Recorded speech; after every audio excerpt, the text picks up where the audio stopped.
Welcome everyone to StartEngine's latest episode of the Founders Webinar. I have with me CEO of ONE ROQ Spirits, Garrett Green, with us. Garrett, thank you so much for joining us today. It's a pleasure to be here. Great. So today I want to give a little introduction to Garrett and ONE ROQ, and then for all those participating, please feel free to ask any questions in the side of the webinar link. I'll be looking at them periodically. I'll be sprinkling them in throughout our conversation. And then if I don't get to any of them, we'll have time at the end for any investors to ask any questions to Garrett specifically. But I know we're a few minutes behind, so let's get started. Garrett, thank you so much for joining us today. I'd like to start with really just your origin story. How did you first come to ONE ROQ? What was the belief behind it, and what led you to jump right in with a spirits brand, knowing it's an extremely crowded space in the industry? I think loaded question. I'll try to make it concise, but it is probably the most important. I come from 14 years of ground up consumer product development and ventures. As part of that process, we research markets, we identify relevant trends, we develop products that address those trends, we launch them, and then we collect data. We collect data for approximately a year to 2 years. We pause, we take collection of that and analyze whether or not that brand or that product has viability to go forward, right? To reinvest and to really take on a market. ONE ROQ is an example of that product. And the inspiration for ONE ROQ really came about in about 2006, 2007 area, where Grey Goose was the 800-pound gorilla in the market, earning everybody's attention and dollar. And I was a political science major at the time in college. I did get an early start in this sort of field. And I made the observation that America did not have its own premium brand. It just made sense to us that the market needed to be filled with a premium American option. And as it turns out, vodka is not only the largest category in spirits, it's by far the most valuable. It's the largest by volume, and it commands some of the highest exit multiples of any other category in the industry. So for a lot of different reasons, this made a lot of sense. And we went forward initially to test that message, right? Was a premium American vodka an idea that the consumer resonated with? And we learned very quickly it was. But we also learned a lot of other interesting lessons along the way, which came to be the inspiration for what we're doing today. Great. And Garrett, I'm personally curious, where does the name ONE ROQ come from? ONE ROQ is essentially the strength inside of all of us in our journey to achieve success in this thing we call life. We wanted something that conveyed inner strength, right? And the journey and the will to tap into that inner strength in order to achieve success. ONE ROQ auditorially came about, but we didn't want to use R-O-C-K. We thought it was a little generic. So we ended up changing the C-K to a Q for some flair. Got it. Great. And so you came up with ONE ROQ, you researched the market. What was the next step for the business? Was it raising funds? Was it doing an initial beta test? How were you able to prove that this was something that the crowd and the public was interested in? Well, we outlaid initial capital to invest in the concept, right? This is sort of customary for the process. 1.29 million to be exact. And we took that money and we conducted what we call controlled tests in about 7 different markets throughout the United States, getting ourselves a nice cross-section in culture.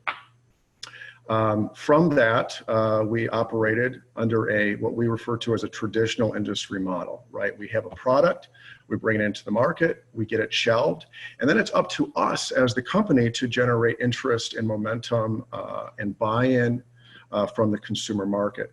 This is a traditional model which requires an exorbitant amount of money It's the game that every single brand plays under a traditional model. And I will tell you that God does not have enough money to compete under that model. Even the largest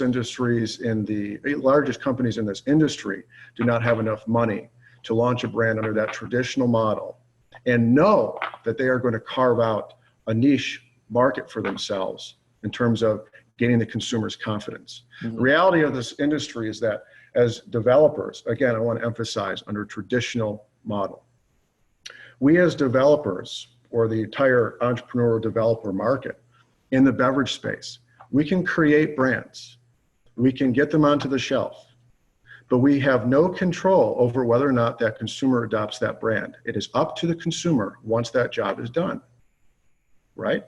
So that is a very, very, very difficult business to compete in. And frankly, after doing it for 2.5 years, we came away and said, we don't want anything to do with that business model.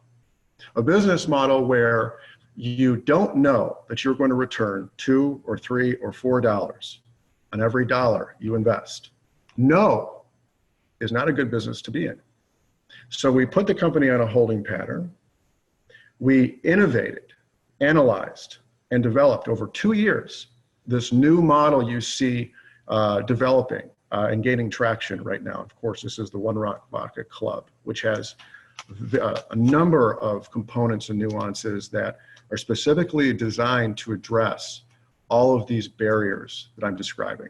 Yeah, so take us through that, Garrett. I think that's probably one of your biggest distinguishing factors as a new brand in a crowded marketplace is the ONE ROQ Club. And I think that's probably one of the biggest reasons why people choose to invest in ONE ROQ. So talk to us through your decision. How'd you come up with the idea? And then really, what are the benefits for investors and for fans? Well, let's start with the first problem, the glaring problem in the premium alcohol or lifestyle alcohol category. This is an industry that's propped up on a method of advertising called lifestyle advertising, which is an invention of Madison Avenue, stemming from the 1950s, the very beginning of the commercialized liquor industry. And it's the tactic or strategy of placing a brand inside the image of an attractive lifestyle, purposely to send a message to the consumer that if that consumer associates with that brand or buys that brand, they too acquire that attractive lifestyle, that status in society, even financial status. And this is the biggest lie that can be told. We know this isn't true whatsoever. So that's the biggest problem that we saw. We saw brands out there hawking these stories and these lifestyle promises when it's just it's a very shallow form of advertising. So we said, well, how can we bridge that? How can we give the consumer something that's real, that's authentic, something that when they see an advertisement that portrays an attractive lifestyle or lifestyle rewards, that they actually acquire some measure of that or have the opportunity to, right? Mm-hmm. So distilling that down even further, we know at ONE ROQ that the true lifestyle rewards are enjoyed by one group of people and one group of people only, and that is owners of brands. So that became the driving force of the club. And with that, a fundamental departure from the culture of the current distilled spirits and adult beverage industry, and into something that looks a lot like a co-op, but actually at the same time maintains a traditional company business infrastructure. So we are a hybrid, a first of its kind. And becoming a club member, what do you get access to? So when you join the club, you receive equity in the company. Mm-hmm. And it's up to you. It's up to your discretion to what you want to place inside the company. Based upon that investment, we class you into three classes of memberships that we have. One's a silver, a gold, and a black. It's not a one-time investment. You can upgrade your membership standing at any time as you gain confidence and conviction in what the company is doing. which allows a unique benefit to the consumer to increase their holdings and their financial potential upside in the future. Along with the equity, we pass along access to a unique set of privileges. Some of these include a future dividend, a vote in company decision-making, where we will lean on the membership to essentially curate their interests and responses to develop new products, new flavors, new marketing concepts, new privileges themselves. So the vote is a privilege that is forthcoming. We pass along access to unique social events that we go out, identify, qualify, and then sponsor.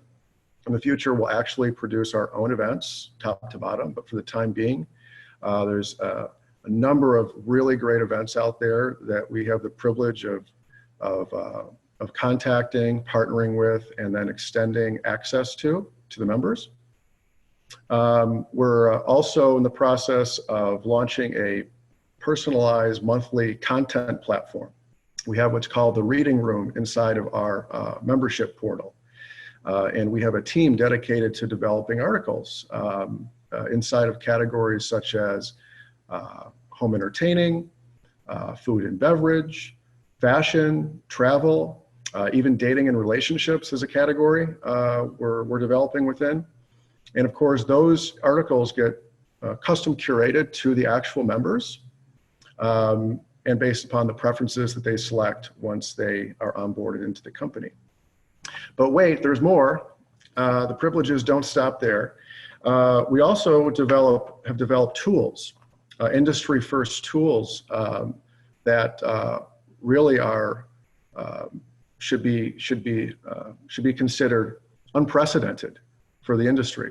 And the tool I'm going to present is called the Carry Request. The Carry Request is an app tool that allows the members to place on-demand requests to have ONE ROQ placed in retailers of their choice that they frequent. Because once you own your own brand, I think it's safe to say that half of the experience is enjoying the brand that you own in the venues that you frequent. We think that's a pretty unique experience. Yeah, definitely.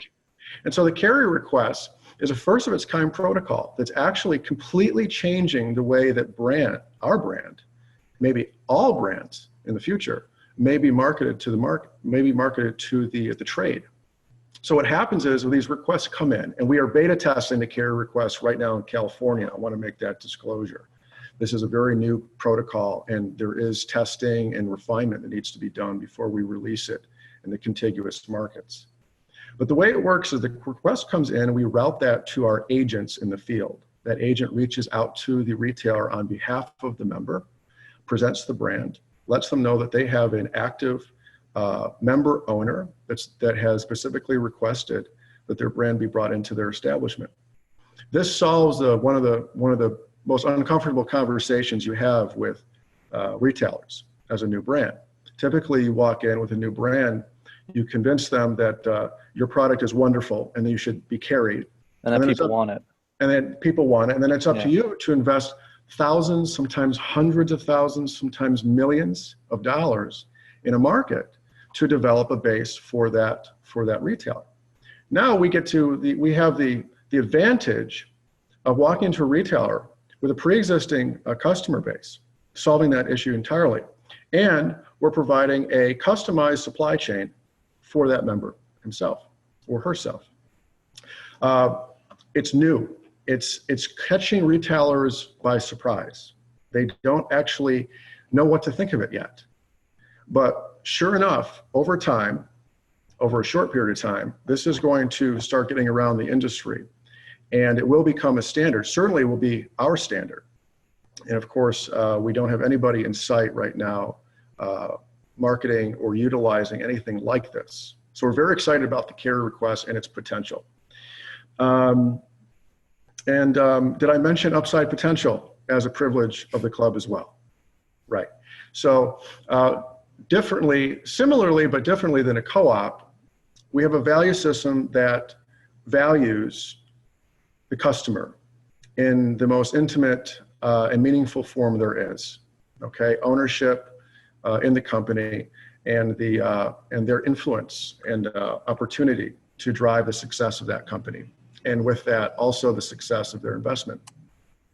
But differently is that it's not one share, one vote like a co-op. It's actually as many shares as you'd like to buy during our particular offering periods, which makes it uniquely attractive from a financial standpoint. So you've got the events, you've got the parties, you've got access, you've got equity, you've got the carrier protocol coming up. It sounds like the One ROQ Club is really the main selling tool for any investor to join One ROQ, and it sounds like you're doing a lot there. I have one question here from an investor, Austin, and I'll just read it word for word because I think it's a poignant question. He said one of the benefits of being a club member is that in profitable years, members will receive a dividend. That's also another aspect of the club. He goes, that was a major selling point to me. I just want to make sure that you actually don't give too high of a yield, because I would rather a smaller yield so One ROQ can save cash and continue investing in growth. So how do you juggle that benefit that incentivize investors while also saving enough cash to keep growing the business? Well, Austin, I appreciate the way you phrased that question and your attention to the yield. We think that's, we love hearing that. First of all, let's appreciate something. We are in one of the largest and most competitive and most lucrative industries in the world in terms of the CPG space. The way these look on paper, these meaning distilled spirit brand startups, it is very, very common that brands like ours will operate in the negative for 2, 3, 4, sometimes 5 years until the exit event, okay? If you look at the last 12 historical or even 15 historical acquisitions, this is pretty much the narrative out there. So I just want to kind of lay that as a basis for the answer to your question. We foresee, based upon the model that we have, that we will be able to turn a profit somewhere around 3 and 4 years, okay? Also kind of corresponding with our target exit options that we've laid out. With that said, that will not preclude us, it will not limit us from being able to issue what we refer to as patronage dividends or reward dividends, which are actually non-taxable, okay?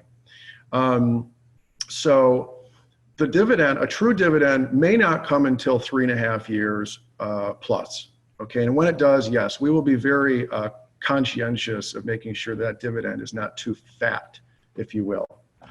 But before we get there, we do have unique models in place and levers, if you will, that will allow us to initiate dividends, non-taxable dividends, prior to that point, responsibly. Okay. Thank you for your question. Great. So now I'm a One ROQ Club member. This idea of equity crowdfunding and joining thousands of people that are now members of the brand.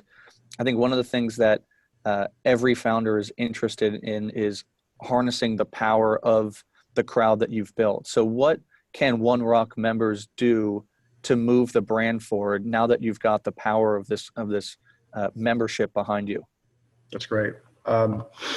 So we've built this platform specifically to harness this opportunity. And the quick answer is you can email. Let me rephrase.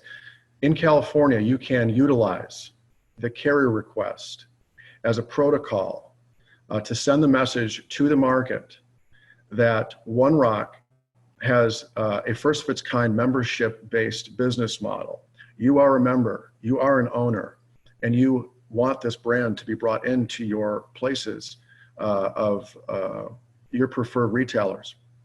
That is probably a number one. The carrier request is a tool designed to empower our membership. However, the carry request is only active today in California for the beta testing reasons I described. However, if you're not in California, for our Texas members, our Florida members, our New York members, by the way, we have no less than 40 members in every state in America. We have over 300 members in Florida, approaching 300 members in New York, 300 plus in Texas, 300 plus in California. And these members are all waiting very anxiously to be able to enjoy the spirit. For our non-California members, you can email carry requests at OneRoqClub.com, or you can also email us at contact@OneRoqClub.com, and we will send you what we are referring to as a manual carrier request.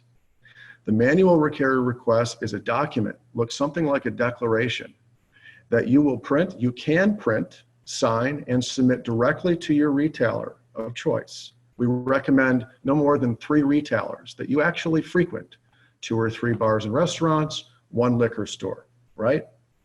You can print, sign, and submit these manual requests to these retailers.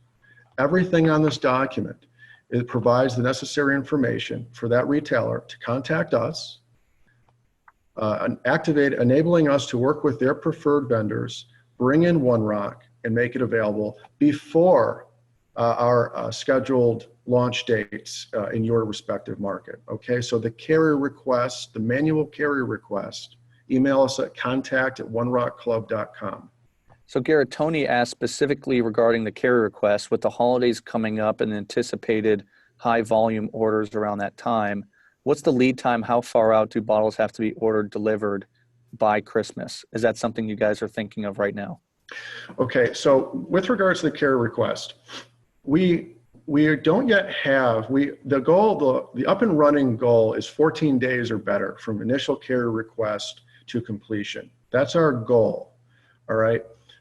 This is what we are currently in beta on. But as I mentioned earlier, this is new. We have some conditioning to do with the market. We have some education to establish with these buyers that this carrier request, this technology, the One ROQ Club, the 1,700 plus members around the US, it's real. We're a real thing, okay? So we can't yet comment definitively on how long it's gonna take to fulfill carrier requests until we establish the refinement and a proof positive on the protocol in California, okay? And with regards to non-California manual requests, the same will be true. It could take anywhere from 4 weeks to 8 weeks from an initial request to getting the product in, because we do operate on what's called a 3-tier system. The brand has to go through the state in some instances. It needs to go through a licensed wholesaler, and then it needs to go to the retailer. There's a lot of logistics involved here in the background. Now, but with regards to obtaining product for Christmas and the holidays, we do provide a 24/7 ordering concierge through the club. We're running a special right now, free shipping through December 15th. This is a big deal because the shipping and tax on alcohol is $23 through our vendor. We do not set that price. I want to make that clear. The orders are fulfilled through a third-party vendor required by the feds, and that $23 is something we have to wrestle with. So we have made the commitment to foot that $23 up till December 15th as one of our current promotions in order to get bottles in hand and liquid to lips, as they say, for you and your loved ones during the holiday season. Of course, yet another caveat.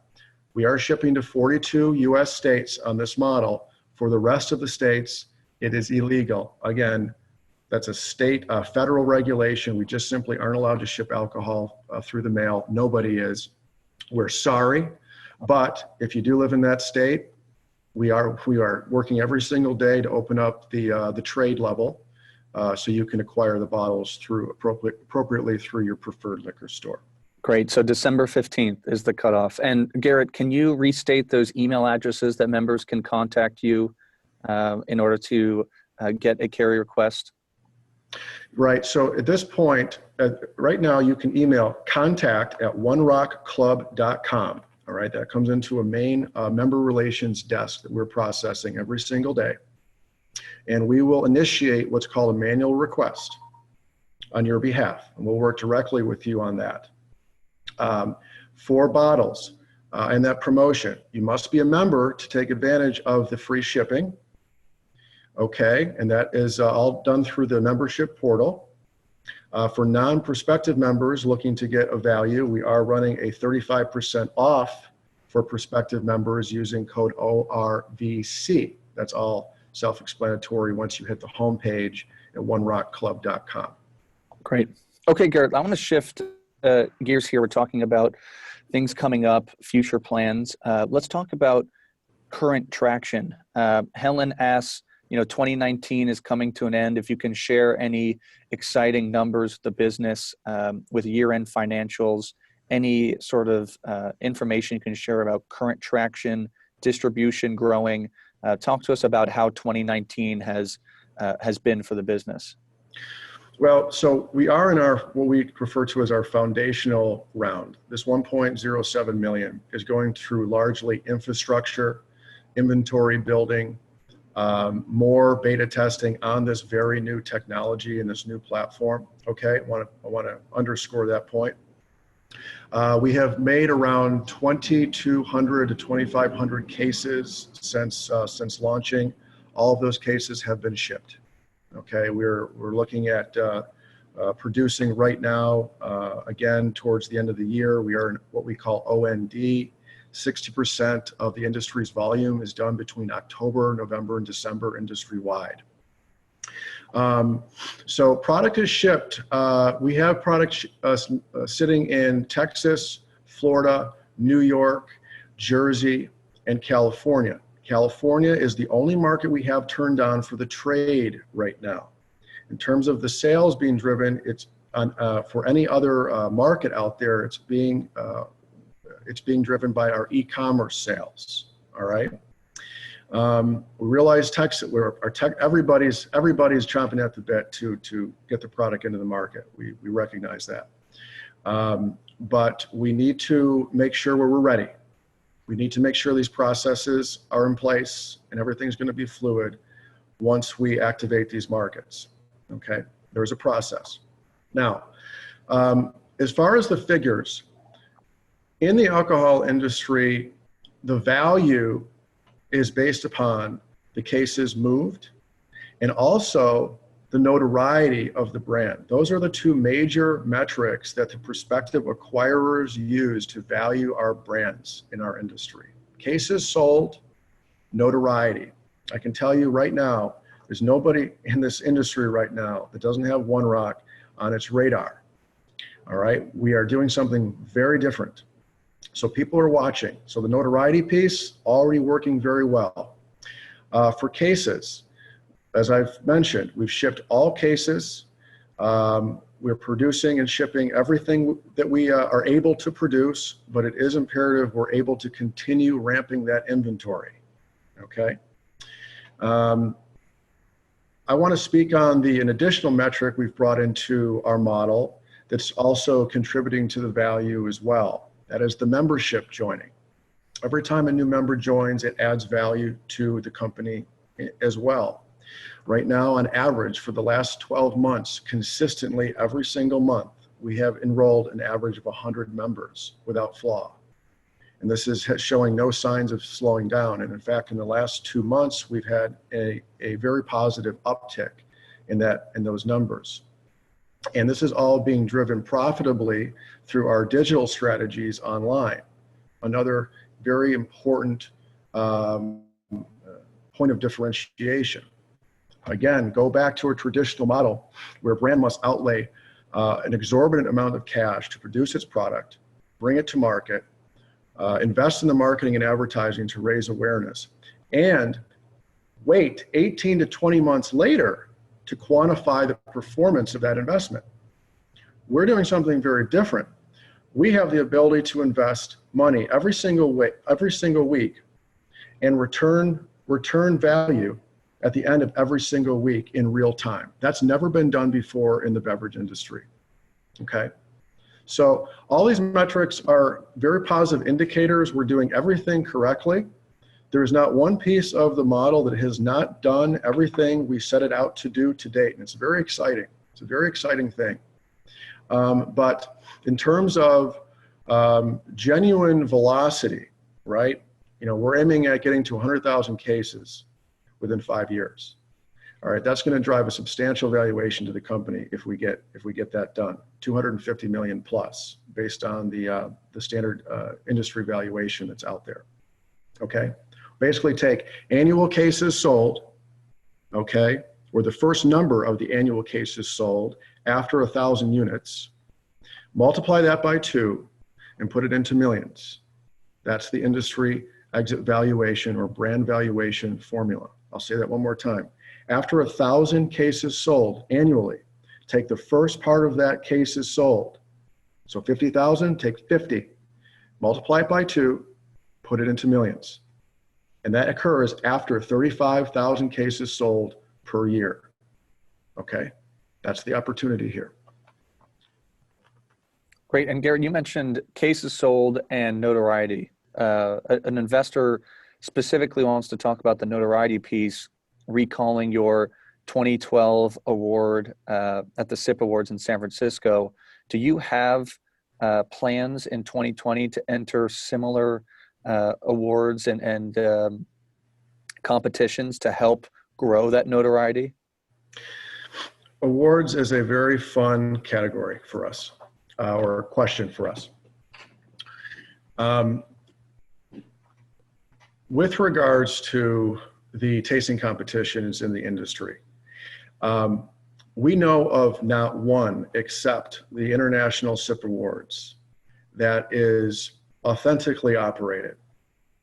Okay, the International SIP Awards is one of the only tasting competitions in the world that's judged by the consumer. Virtually every other major competition that you have heard of is orchestrated and managed behind the doors by the largest distributors and the largest brand owners. Having said that, we can collectively agree that the judges on those panels are a bit biased. So that's kind of data point number one on tastings. We won our award within 120 days when we first launched. Okay, we have the quality, verifies our quality. We want to be very careful and clear about how we use awards to bolster our credibility or our success in the market. Awards are great, but everybody has awards, and it's very difficult to distinguish whether those awards are authentic or not due to this dysfunctionality that's in our industry. To answer your question, will we enter award competitions? Yes, we probably will, but we're going to be careful about it. All right, we don't want to get schmoozed into a competition that's operated by one of our competitors and get thrown under the bus on purpose, because it happens every single day. The other point is, I want us to be understanding that awards do not build brands. You build brands. The consumer builds brands. Okay? It's you and you only, you alone, have the power to destroy and the power to build. So do we have the credentials? Will we have new, fresh credentials? Absolutely, we will. We are planning on, and currently already doing, aligning with world-renowned brands through events. We are aligning ourselves with top industry influencers at the entertainment level, at the social media level, at the athletic level. All of these things are in play. All of these things are part of the plan. In terms of our stature in the marketplace, I promise you, you have nothing to worry about. We will compete, and we do compete already today in terms of quality, taste, prestige, and image with the top brands in the world. You can pour us out next to Grey Goose, Kettle One, Tito's, Belvedere, Ciroc. We meet, match, and or beat the quality of these brands every single time. The only thing that makes us different is you and your adoption of the brand, right? Because when you could really look at ONE ROQ and you look at every other brand, what are these brands doing for you that ONE ROQ isn't?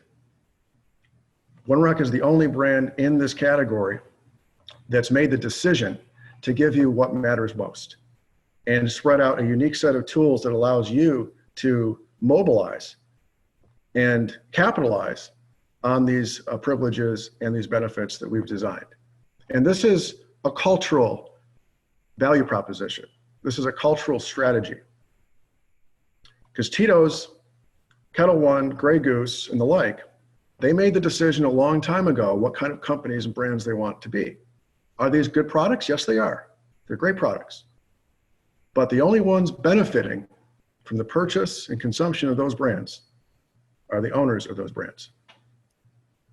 What more do we need as consumers? Great. And so Garrett, moving to 2020 and kind of the reason why we're here today, you're on StartEngine, raising the funds that you need. What is the plan for distribution of funds? How are we growing ONE ROQ into the next year? What do the next 12 months look like under the hood? So the next 12 months, first of all, we need to raise the balance of our offering, right? Cash is supplying the means to operate our plan, to build our plan, and to execute on everything we've laid out. So cash is king. Cash is also speed, okay?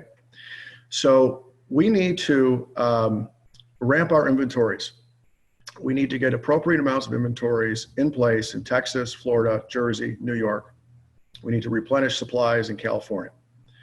While this goes on, we need to refine, improve the technology, our app, our member portal, the way we handle member relations and processes. Carrier requests is going to be huge. We need to perfect this process because once we do, it's a game changer.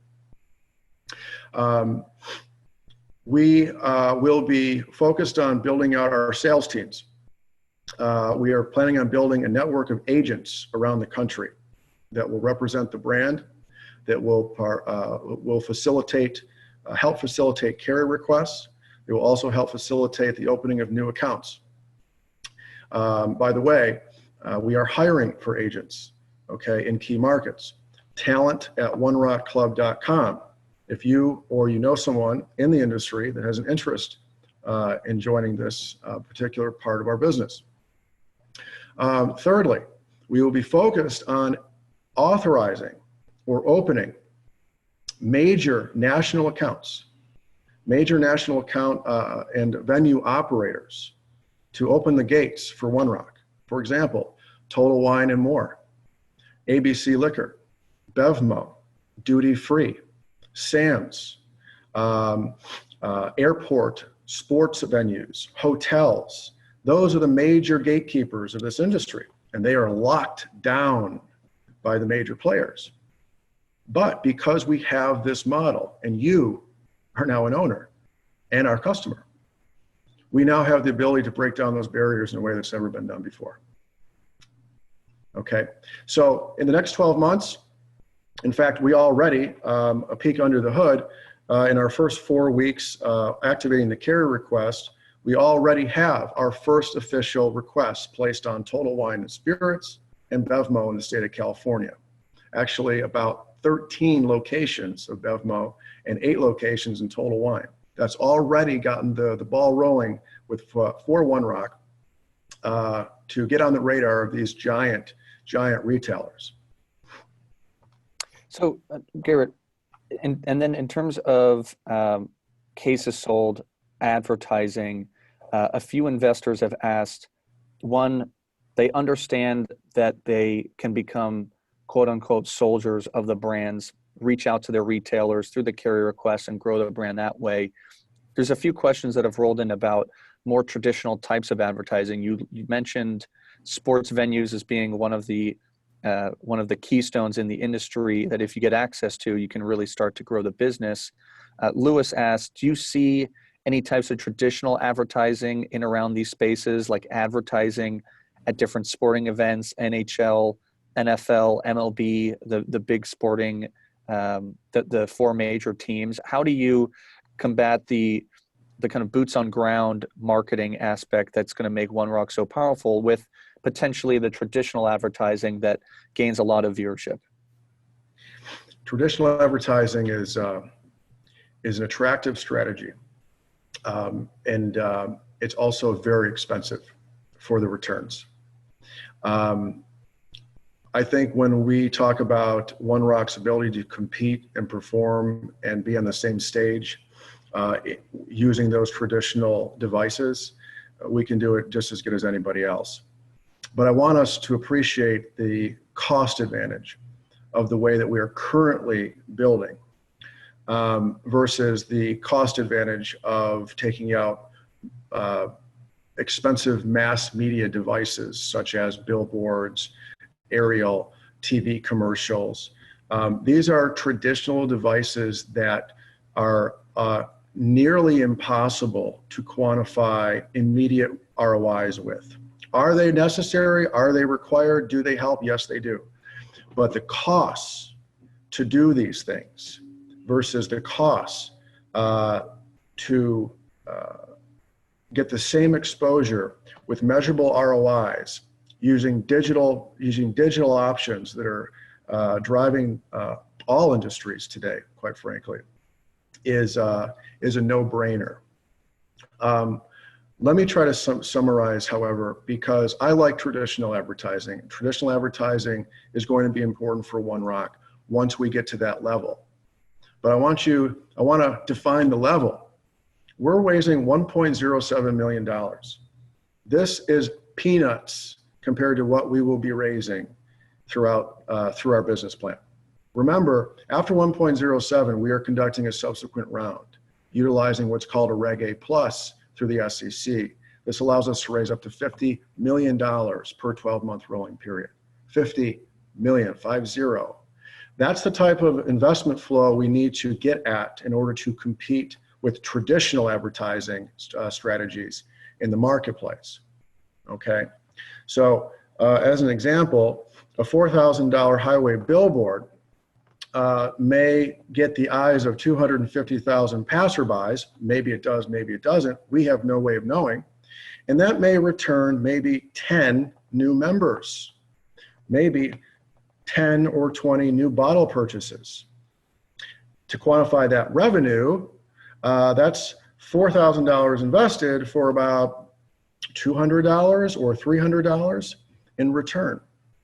Now, compare and contrast $4,000 advertised in digital advertising, where we are consistently returning up to $6 for every $1 we're investing in advertising, in digital advertising. So those are the business decisions we're making every single day. That being said, don't count us out for periodic investments in more traditional, high visibility type investments in the near future. It is going to be important because it does send a certain message that we need out in the market for our validation as a real brand competing in this industry. Garrett, Cheryl asks, are we allowed to reinvest to increase our shares? And if so, will it restart our membership? It will not well, try to clarify the question. You can reinvest at any time. It's not a one-time investment. The minimum is $100. As far as I understand today, there is no maximum. Based upon that investment, you are classed into 3 of our membership categories. By the way, you get access to all of our privileges of the club. The only difference becomes the amount of shares you end up acquiring as a result of that investment. But no, it's not one time. You can reinvest at will to increase your holdings throughout the duration of our venture. Great. Now, we only have a few more minutes, Garrett. James asks, what are your target exits? And before we talk about that, I'd like for you to first, you mentioned your subsequent round, the $50 million that you need for the business. I think investors are very interested in knowing the path forward for One ROQ and also eventually the exits that you see viable for the business. Okay. Well, let me clarify the 50 million. That's the threshold under the new regulation that we're going to be leveraging, and we hope by the second quarter of 2020. Now, what we need to operate and to grow our business is far less than that. Remember, we've raised $650,000. And it's amazing the amount of stuff we're getting done for such a little amount of money, which is great, and a testament to our talents here as a proven and experienced startup team. Myself, my engineer, Heath Hedig, we have a team of 7 on our marketing and advertising. They're absolutely incredible people. They're instrumental in our success to date. We have 6 salesmen on the ground in California right now through a third-party sales and marketing arm. Of course, we have full-staffed legal, business, and accounting. All of this being done on really pennies to get this thing up and running onto our goals and achieving success at the stage that we are at today. Okay, this is still seed stage stuff today. I want everyone to understand that. It may not always seem like there's anything going on. We are working every single day towards our goals on this plan. That's being made possible, of course, through you, which is phenomenal. Great. So, Garrett, I guess just to wrap up the webinar, what is the one thing you'd like investors to take away, both current members and prospective investors, about ONE ROQ? You are a part of something that's never been done before in the industry. It may not totally be obvious to you, as investors or as consumers, but the technology, the processes, the value proposition, the cultural strategy, the messaging, everything we are doing is different. We're telling a completely new story out there. And it is all it will require is our continual focus and dedication, patience on funding the appropriate milestones that we need to keep this machine churning. The most important thing, patience. Trust the process. Have nothing but confidence in what we are doing, and we are going to make it. Great. Well, Garrett, thank you so much for joining us today. Thank you, all participants, investors, members, prospective investors, for attending. If you have any questions that we weren't able to get to, please post a comment or a question on the ONE ROQ campaign page. Garrett's always been extremely diligent at answering any investors' comments on the campaign page. And I guess with that, Garrett, thank you again for joining with us. We wish you nothing but the best, and we look forward to you hitting that 1 million mark very soon. Thank you so much. God bless. Take care.